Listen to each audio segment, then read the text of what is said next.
Good morning. Welcome to the Science Mind class here at CSLDallas. I'm Dr. Petra, and I am happy that we are coming towards the end of our chapter on soul, this particular aspect of the infinite reality that we are exploring, so that we can make some hypothesis about how this all works. If we believe that there's something more going on than some deity out there that we have to please or engage with, but there is, in fact, an idea about creation and that we are participating in all of that, we have to actually try to figure out, well, what's going on? That's the science part of the science of mind. And if you'll remember, Ernest Holmes says that the science of mind is a correlation of the opinion of the revelations of religion, the opinions of philosophy, the laws of science. I've added the practices of psychology as applied to the aspirations of humanity and the needs of humankind. So the recognition is that all of these various ways of knowing and exploring life are all asking the same questions, all looking for answers, and each one of them comes at it from a slightly different way. Religion comes at it from a spiritual way, looking for gods and deities. Philosophy comes at it primarily through thought experiments and what makes sense to a particular philosophy based on what the observation and experience is. Science takes it into the laboratory and asks what can we learn, measure, discover from the things that we can factually understand. Psychology is very interested in what's our relationship to all of this? What are we understanding, experiencing, and how does that inner world impact all of it? And when you put all of those things together, there are some significant commonalities. There's a golden thread that runs through a lot of it, and it dovetails quite nicely with what the ancient mystics have said. And so we're exploring this aspect of the creative process called soul in the science of mind. There's nothing magic about the word. It's just the word that was picked. And it's really trying to answer the question, how does being become? How does the absolute become multiplicity? How does that which is intangible impulse become stuff? Creation. Everything from subatomic particles to black holes and everything in between. How does that actually work? And so we've been exploring this aspect of the creative process. The lawful way, the discoverable and understandable way in which being becomes. And the idea, of course, is that if we can understand it, like all the laws of science, if we can understand it, we hypothesize about it, and then we set out to prove it, to see whether or not that is in fact the case. So we've been wandering through that, and we're going to start here with this middle section on page 95. How can spirit create? Interestingly enough, that's the title, but the entire paragraph is about why do we bother asking the question why? Why does spirit create is a useless question. It's one we will really truthfully never know the answer to.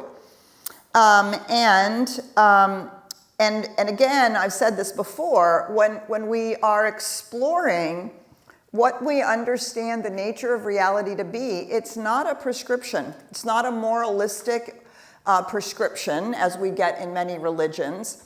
It's a description, which is, of course, exactly what science does. So gravity works in such and such a way. Why does gravity work? Why is there such a thing as gravity is an unanswerable question from the scientific point of view, because all you do is describe the way in which gravity works. And if we can understand the way in which gravity works, then we can use it, we can overcome it, send people out into space. Do you see? It's not the question, why is gravity is not an answerable question. How gravity works, what is gravity, how can we use it and understand it, these are the appropriate questions. And so when we come to this creative process, the question isn't, well, why does being become? The question isn't, why does the law of cause and effect operate so that being always becomes in an orderly, harmonious fashion? There's really no answer to that other than the mystical experience of oneness, where we intuit the experience of all of that. But to be able to talk about it and describe it, we're stuck with how does it work, not why does it work the way it is. We do not need to ask why these things are so. There can be no reason given as to why the truth is true. How can spirit of itself create a new form? I do not know. As Newton says, the fact that we are able to announce the mystery is the mystery. We do not say to the physicist who has studied and photographed the atom, why does it act as it does? He knows no more the reason for its action than we do. What he knows is that he has learned something of the way the laws of the nature operate. We do not create the laws and principles, but discover and make use of them. And so, yes, there is a mystery, a transcendent mystery that is beyond words and beyond our understanding, but there are laws that we can discover and use, and we can practice and prove to ourselves that these laws exist and that we can utilize them. So now, having said all of that, we're going to come to the last, potentially completely uninteresting, but incredibly important aspect of this aspect of reality. The laws of creation, whether they are the natural laws of the physical creation or the universal laws of the way being becomes. And we're going to look at the title of this section, The Soul Reasons Deductively. Okay, you immediately know we're in a philosophical conversation. You immediately know that we now have to look up the word deductive and ask ourselves, what in the world does that mean? You might have to go back to your high school statistics and logic class. You might have to go to your college philosophy class where you studied logic, which is the only other place where you've ever probably come across the words deductive and inductive reasoning. Of course, if you're a Holmes lover like I am, right? The Holmes is forever deducing things, right? He deduces that the person is somebody who writes with a pen and is left-handed and comes from a certain place, and right, and he deduces this from a series of facts. And he puts those facts together and deduces an answer. Then he proceeds to inquire with whatever he has deduced, he proceeds to inquire into the truth of it. Do you, sir or madam, actually come from Cornwall? Or were you not just out there on such and such a street by such and such a river because of the mud on your shoes?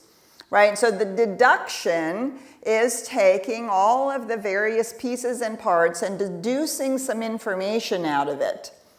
The inductive reasoning is inquiring into the truth of what is perceived or understood or thought to be reality.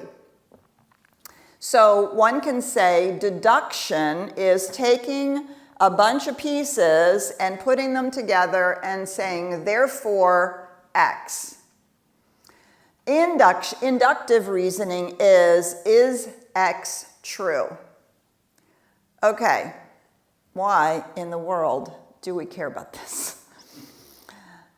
And yet, it is imperative that we think about it.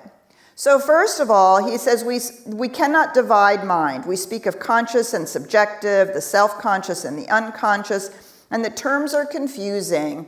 unless we remember that consciousness is always a unity. Everything is always a unity. We arbitrarily divide the different states of consciousness in order that we may discuss how thought works, or ultimately how consciousness works. So now he's going to talk about deductive and inductive reasoning. Inductive reasoning is an inquiry into the truth. It is a process of analysis. Deductive reasoning follows in an already established premise. It is from the whole to the part. The whole of this fact that you have certain grains of sand on your shoe, and so I deduce from that you were walking around out there where the murder happened, right? From the part to the whole, to the assumption that the part brings us. Okay, so here's the thing. We have to listen to this next sentence. Since inductive reasoning is an analysis, an inquiry into the truth, it follows that God can only reason deductively, since God is truth. That which is infinite does not need to inquire into the truth. Therefore, there can be no inductive reasoning either in the spirit or the soul of the universe, because it already knows all things. So this is where we come to this idea that we say that the law can only say yes. If the creative process, the law, the universal principle, could inquire into the truth, then when we say to ourselves, this is never going to work out, the universe cannot ask, are you sure? Are you sure it's not going to work out? Well, I've seen things work out for you before. Why would you think this one is different? That is an inquiry into the truth. Let's analyze your experience. That worked out, that worked out. Oh yeah, that didn't work out, but that worked out and that worked out. So probability-wise, 4 of them worked out, 1 didn't. And yet, you're focusing on the one that didn't work out. Why would you think that's true? No, I'm going to disregard that belief and I'm going to make it work out for you. We would love to think that the law does that, but it doesn't. It can only respond to what we give it. And that is the idea that he's trying to get across with this deductive reasoning. So deductive reasoning says, oh, you think it's not going to work out. Well, let me see, how do I make that happen? What is the whole experience that's going to come out of that particular part? This is not going to work out. Because the law knows how being becomes. The law is what makes being become whatever this particular thing that it is. But it cannot inquire into the truth of what it's given. Do you see? This is why, but we blithely say this, the Spirit can only say yes, which is, we're actually talking about the law. The law can only say yes. The creative process can only say yes to the impulse that it's given. But unless we know why that is the case, how it actually works, there's room for doubt. Do you see?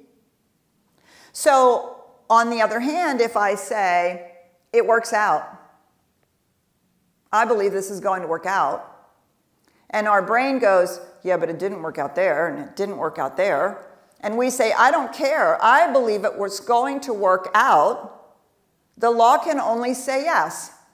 And it has to deduce from that statement the way in which that's going to unfold so that it works out.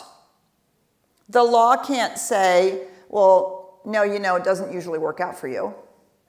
Nor can it say, do you think this is a good idea? Do you really want it to work out? Are you sure? This notion that it can only reason deductively is what gives us the confidence to understand that when we speak truth, something that is true for us, whether it's spiritually true or not, if we believe that it's true, the only response is yes. You're right. That's true. There's no inquiry into the truth. Now, as we move further along in the next couple chapters, and we'll talk about how we reenact the nature of the infinite, made in the image and likeness of the divine, right, we'll see that there is one place where this inquiry can happen, and it is in the consciousness of a self-aware being. Whether it's human beings, whether it's dolphins, whether it's somebody in another galaxy or in another universe, any place where self-awareness, consciousness has awoken to itself, seen itself, experienced itself as slightly separate, that's the place where the ability to inquire into the truth has actually emerged. But in the infinite reality of this creative process, there's no opportunity for an inquiry into the truth. Only the ability to say, I know how to take that piece and make it into something. We're anthropomorphizing the law when we say that, but right, it helps us understand. It knows how to take the piece, this is going to work out, and make that so, even though maybe it's never worked out before. So, if I haven't put you to sleep on inductive and deductive reasoning, let's talk about how do you understand what we've talked about, and how might this be useful in understanding that this is the nature of reality? How might this be useful in understanding that this is the nature of reality? All right, so we're going to say good morning to Ryan, and we're going to see what's going on. Well, good morning, Dr. Petra, and I'm fully awake, and I know all the people on the other side of the planet are really enjoying this because they're fully awake too, so I appreciate that. And welcome to everybody here in the room and all those who are joining us online via Zoom and all over the globe on Facebook Live. We see you, and we're glad that you're in community with us today. And as Dr. Petra was mentioning, this is an engaging conversation, whether you like it or not. And go we get can your go coffee. on this topic, or we could go on a different tangent. But we do love to hear from you, and there's different ways we can do that. For the folks I'm waving my hand to right now, you guys are on camera, FYI. I have the rock star over here behind me, Patrick, who will be handing out the microphone. And for those I'm waving to over here, you will not be on camera, just FYI. And you can raise your hand, and Patrick will bring you the microphone as well, too. And for the folks who are joining us online via Zoom, you know what time it is. You can hit the raise your hand icon, too, and or put the question inside of the chat, and I can bring that into the room. And the same goes true for those who are on Facebook. You can raise your hand. I probably won't see that, but you can also just put the question or comment inside of the chat, and I'll bring that into the room as well. And I do always remind folks, I keep those chats anonymous so we can continue to have a safe container for spiritual growth. So I see we have Ross here in the room to kick it off. Ross, do you want to go ahead and say your name? This is Ross. The question is? Almost laughed out loud. The reason is I actually understood it. I love that. And agreed with it. I couldn't replicate what you said, but I was there going, I get it, I really get it. I love that. I do too. I almost laughed out loud. I knew not to do that, but okay. So here's the question. Get an intention, and niggling things say you can't do it, you never did it before, whether you did or didn't. For this to work, do you have to be congruent with it? The intention, do you have to be congruent with it, and you silence these other parts? It's a great question, Ross, and of course, the more you can do that, the better. So we can say you can do your affirmations for 15 minutes in the morning, and if you spend the rest of the day saying it's not going to work, right, you're undoing the affirmations that you're saying in the morning. The good news is the law can't inquire into the truth of what you're saying. And so I've always thought, well, a good place to start is if you can get to 51%. If 51% of your belief is on the side of what you're affirming, that is going to eventually play out. Now, you are giving the creative process conflicting directions. So it may take a little longer, maybe a little more confusing. So that's why we do the spiritual work to understand what we're doing. That's why we do the spiritual work to experience our oneness. And we do the self-awareness work to pay attention to what's going on here, to recognize those as limiting thoughts, right? It's a limiting thought. It's never worked before. And we continually redirect those limiting thoughts with spiritual truths. Well, principles not bound by precedent. The universe is constantly creating new things. Well, I don't know if this is the way it's going to work out. Well, we're living in an infinite universe. This is one of my favorite ones. And I think there's only A. And if I'm really made a lot of effort, there's only A and B. But in the universe, there's A, B, C, D, E, all the way to Z. And, it's an infinite universe. So there's an infinite number of ways this can play out. I'm limiting it to only A or B. This is why we do the philosophical work to understand how it works so that we can counteract our limiting belief. And the more that we can keep redirecting our limiting beliefs to spiritual truths, the less we are undermining the specific affirmations or spiritual mind treatments that we're doing.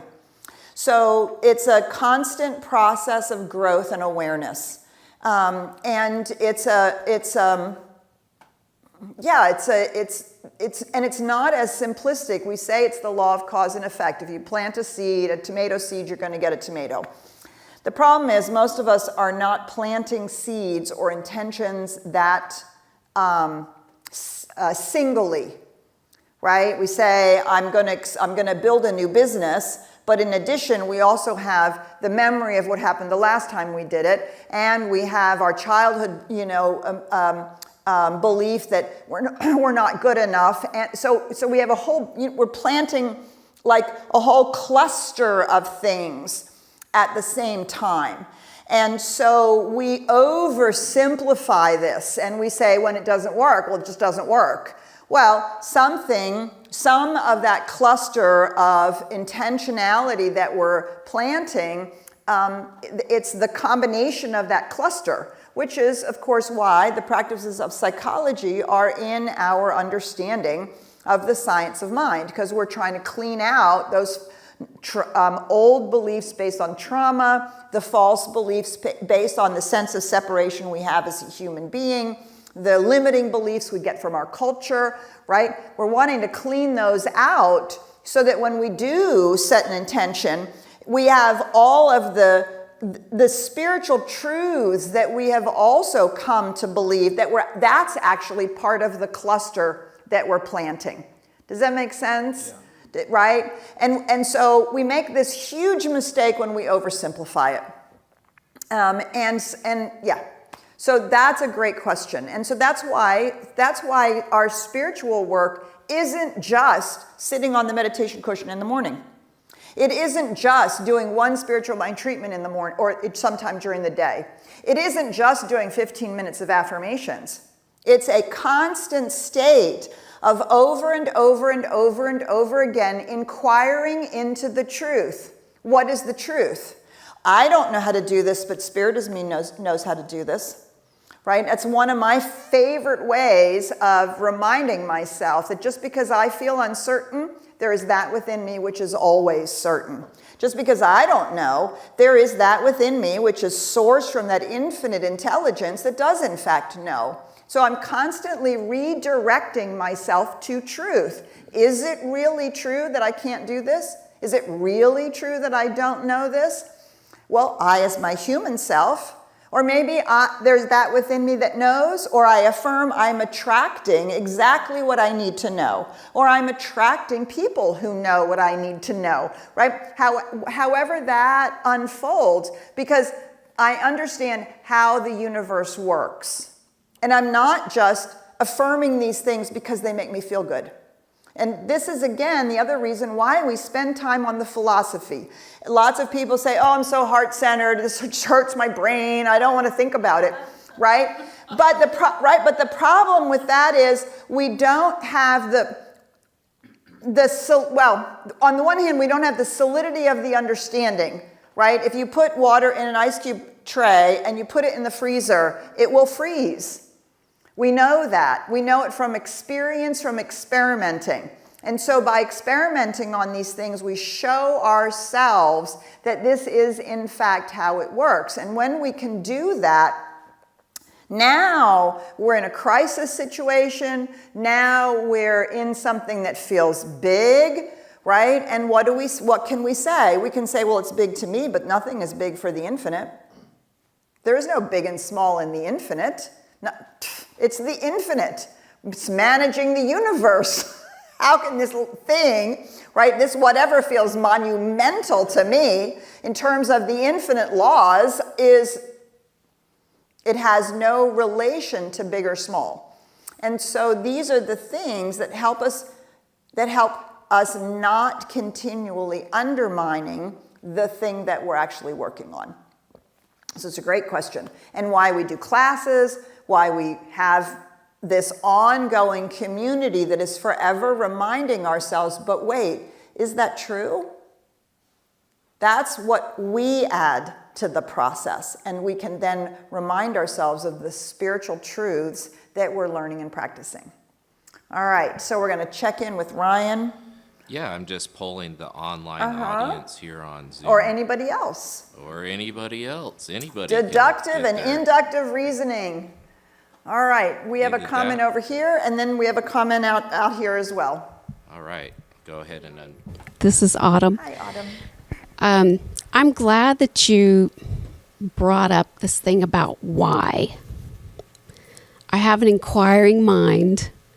I always want to know why, even though I know better. Mm-hmm. In my years as a psychologist, I always told people, why is a bottomless pit question? Right.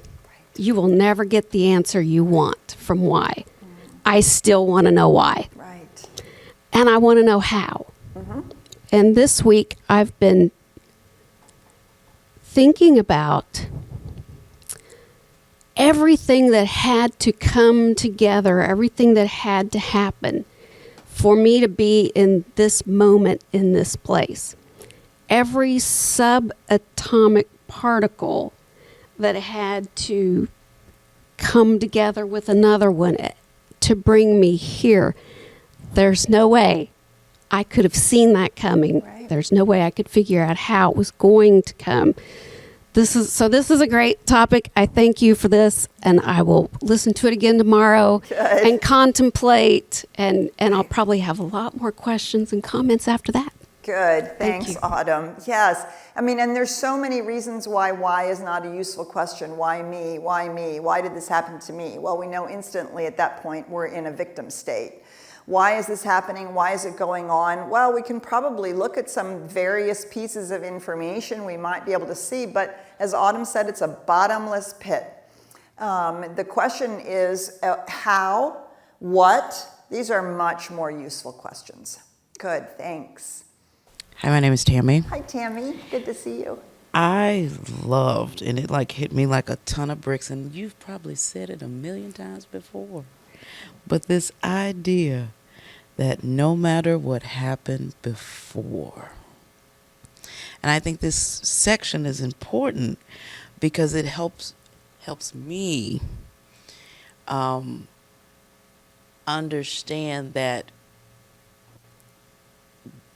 whatever process of thinking I had before that led to whatever the before was and that brought me to that, I can still use these tools and the inductive or deductive reasoning to get me to help realign me. Yes. to that which I do desire in this moment, because I maybe unconsciously whatever assume and go back to, because it's a pattern of behavior. Mm-hmm. And you assume that the universe has a pattern of behavior. Perhaps. I don't know. It does have a pattern of behavior. Well- To work lawfully, to make every cause into an effect. That's its pattern of behavior without question. You want a new outcome? We set new causes in motion. That's how we know it's not bound by what happened before. Yes, Otis. It's always so good. Yes. Right? Yes, it's Right? always so Because, and good. then we can trust that instead of thinking the false pattern of our own behaviors or our own beliefs, that that's the truth. Right. And I assume that my pattern of behavior is the universe's pattern of behavior. Which So would not be the case. there you go. Always so rich. Thank you. You're welcome. Thank you, Tammy. And this is why we have these conversations about the philosophy and how it works, because we have to disassociate. We anthropomorphize everything. So if this is how it is for me, this is how it is for the universe. No, no, no. No, no. If this is how it is for the universe, then this must be how it is for me. Is a much more useful, and it's the most difficult reframe, but that's the reframe we're doing. Thank you. I think we have a comment over here. Hi, I'm Darlene. Hi, Darlene. Something you said earlier, I think that struck me is, out of all the possibilities that the universe has, I choose to pick I feel like crap today. Right. And I'm going to feel like crap today. Right. But I could have chose, out of all the possibilities that the universe has for us, we choose to say, I feel like crap today. Right. And yes. And we could have chosen something else. Yes. I know, it's amazing, right? Right. So I broke my collarbone Friday a week ago, running through the enchanted forest being chased by Super Kitty. And of course I was cat burglar. And it's been quite the journey. I'm going to actually have some surgery. They finally realized that I'm not willing to just let it heal on its own, because I'm have lots of things that I'm doing in my life. So I'm going to have surgery. But I did on Friday. I spoke that following Sunday. I taught my classes. And then this last week, I went to a convention. I gave a presentation, all with my broken collarbone. And that's the thing. I could wake up every day and say, I can't do it. Or I could wake up every day and say, I can manage. Spirit is present, right? I can manage. And I decided it was much more fun to manage than it was to lay around and talk about how much it hurt and how crappy I felt, right? We're always at choice. It doesn't mean we're not having a human experience, right? I've spent this, many of you have heard me say this, I spent the last year dealing with some deep, profound childhood sadness and a lifetime of sadness about how utterly invisible I have felt to my mother and stepfather. My stepfather just passed away, brought all of that up again, right? Completely true. I've had this massive amount of sadness over this last year. And so I allowed myself to have the sadness as it came up, and I got to decide, was that going to run my life in that particular day? Could I just be sad and be present? And then allow the joy to creep in, or the accomplishment to creep in, and to be present to that, and not just keep insisting, well, I'm sad, therefore life sucks, and right? Because there was a part of me that felt that way, right? But that's where our choices come in, and not to deny our human experience, but not to make it causal, to allow it to be an experience, and then we can inquire into the truth. Is this my state of being? Or is this, in the moment, my experience, right? Two different things. And they're both equally true. They're both equally present to us. Yeah, beautiful. All right. Ryan, and are they awake out there? Yes, they are chatting. I'll mention this because this one came in through really good. I always need to remind myself that when I set an intention, it's not a straight line from point A to point B, There are always a series of course corrections without needing to beat myself up and blame myself because the correction is needed. Yes. Like I did something wrong. Beautiful. I love that. And that's the allowing part. See, we do it backwards. We say, well, I'm going to allow Spirit to pick the what, and then I'm going to work diligently to figure out how to make it happen. Right? It's actually exactly the other way around. We do set an intention, and then it is this traveling course. We're becoming someone different. The molecules of the universe are being rearranged. The things that are needed are being attracted. We might get an inkling, oh, that, and then go, oh, no, not that. Okay, course correct, right? And all of it is toward the outcome that we have chosen. And that's where we're allowing. We're allowing the serendipities. We're allowing the possibility. We're allowing ourselves to make different choices along the way. We're allowing ourselves to be guided, but we're staying committed to the intention or the what that we have chosen. Because all that the universe wants to do, all that Spirit wants to do is express fully as you, as the unique expression that you are. Has no form attached to that. Zero form. Only that you feel fulfilled, that you give your contribution to the world, that you live your fullest, best life in the way that it is of value to you and to others. But the form, the universe has no opinion about that. Doesn't have a plan in terms of what the form is. It simply wants to live as full out as you as it possibly can. And so what that looks like, that's entirely up to us. I mean, that's the freedom that Ernest Holmes talks about at the very beginning of The Science of Mind.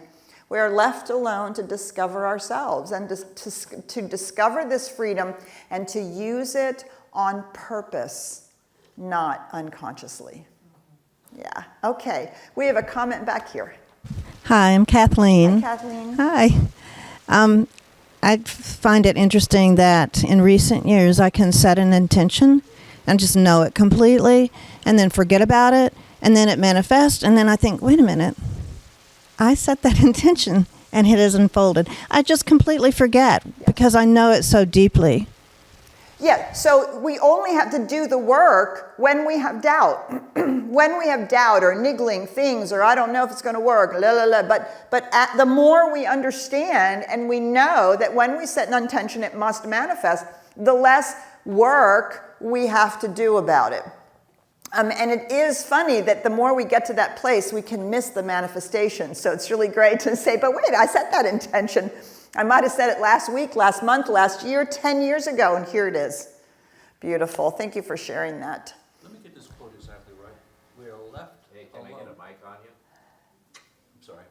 Yeah, need a mic. I liked it so well I want to get it right. We are left alone to discover ourselves. Mm-hmm. Thank you. That's all I wanted. Yes. So page 28, let me see. It's the very first page of the very first introductory chapter, page 29. It's page 29, the thing itself. We see abundance in the universe. We cannot count the grains of sand on a single beach. The earth contains untold riches, and the very air is vibrant with power. Why then are we weak, poor, and afraid? The Science of Mind deals with these questions. The divine plan is one of freedom. Bondage is not ordained. God ordained. Freedom is the birthright of every human being. Let's see. I think it goes on in this paragraph, and I don't find it right now, but it is that freedom. And then when he talks about the mind, the greatest discovery, that we did that a couple, I don't know how many months ago. Man discovers and uses the first great discovery. Man discovers and uses, and yes. So I thought it was in that particular paragraph, Ross, but it might not be. But it's a specific Ernest Holmes quote, right? And then we are free and left alone to discover ourselves, which is, of course, why we can make so many messes, individually and collectively. Just look at the environment right now, because we have not fully appreciated the laws, the ways in which we have discovered and used the laws for personal gain, for wealth, for power, and not for actually contribution to the world as a whole. I will now get off my soapbox. Does that mean you're coming back to me? Yes, I am. I want to get on my soapbox for a minute here. No, I'm just kidding. But I do have something here for you, and it talks about using, back to beating ourselves up when we're in the manifestation process. Can you speak a little bit more to using the concept of grace during this process? It's a loaded question because it depends on what you mean by grace. Well, let's break it up. Yes. Yeah, so, there's an old argument between the Catholics and the Protestants, right? And then even within certain Protestant traditions. Christianity is one of the only religions that really speaks about grace particularly. And it comes out of this notion as to whether or not you've been saved. Can you be saved by works, by doing good deeds, or can you be saved by simply merely the fact that you accept Jesus Christ as your personal Savior and that you are following the laws of the religion? And so that evolved into this massive theological conversation about grace and works. And especially if you get into Calvinism, in Calvinism there are 122,000 people that are graced, preordained to go to heaven. Period. And there are other Protestant traditions that really talk about the value of the good work in the world. So Ernest Holmes, I love what Ernest Holmes says. He writes in Words That Heal Today, in his book called Words That Heals Today, he writes, grace is the life that Spirit has given us. Grace is the life that Spirit is as us. Works is what we do with it. And so I believe personally that grace is what happens when I'm in alignment. And when I just know. And I lean into that alignment regardless of my fear or my discomfort or my uncertainty. And I insist on standing in the spiritual principles. Over and over and over again, I bring myself back to spiritual truth. I spend time in the mystical experience of oneness, remind myself that the presence is always present. And then it feels as though, to me, it feels like grace. That it does come, what I need to know, the path I need to take, the question I need to ask, the serendipitous event, because I've insisted on my alignment with the way life is seeking to pour itself through me. That's my work, is to be aligned and to allow it to unfold, right? Never doubting that the choice that I've made or the intentions that I've set to give my gift to the world is exactly and precisely what Spirit is seeking to do through me. So that's how I would answer that question. And again, as I would say, it puts us primarily within the Christian tradition and the Christian conversation, but it's certainly a powerful understanding, I think, of being in alignment. Awesome, and I think grace is a great word for it. It helps to point at what we're talking about. And on that note, because I know we're ending out today, so I decided to grab the microphone and tell you guys some exciting things that are happening, because we got a jam-packed week. Today is Making Shift Happen. You heard me, Making Shift Happen, from good to great. It's a workshop hosted by our fabulous Reverend Karen Fry, who will be speaking here in about 30 minutes. It's a great course if you want to go from feeling good to being so much more awesome than that. I guess you'll just have to read the description to find out. That's going to be both in person and online. Just heads up, we're at capacity, but we're going past capacity. That's right, because a lot of people have wanted this course. And then starting tomorrow, our wonderful Dr. Petra here is going to be starting her 5-week course, Change Your Thinking, Change Your Life. And the title of that course should really tell you what it's all about. And if you have heard about foundations and the introductory essential courses, right, this is the one half of that course. We're not doing the foundations course anymore. So if you're new to Science of Mind, you're new to CSL Dallas, or you want the refresher, it's a great application course. Absolutely. And then later on this week, we take our power together consciously, and we work towards democracy and advocacy in the real world with Dr. Petra, and she's got some other folks that are going to be helping with this ritual, so we can come together and put our intention out there. Correct me if I'm wrong. We're going to be setting our intention for the democracy. Well, yeah, it's really a consciousness raising event, right? We want to add our consciousness to the collective consciousness to raise the conversation back to democracy and to heal the divisiveness in our political system. We are actually starting the election cycle. Please vote if you're in Texas. Our voting is this coming Tuesday. It's critical. Do not think these smaller votes are not important. So we're adding our collective consciousness and our intention that's in alignment with our global vision to the outcome of this next election cycle. And that's on Friday night. Friday night, yes, you just read my mind.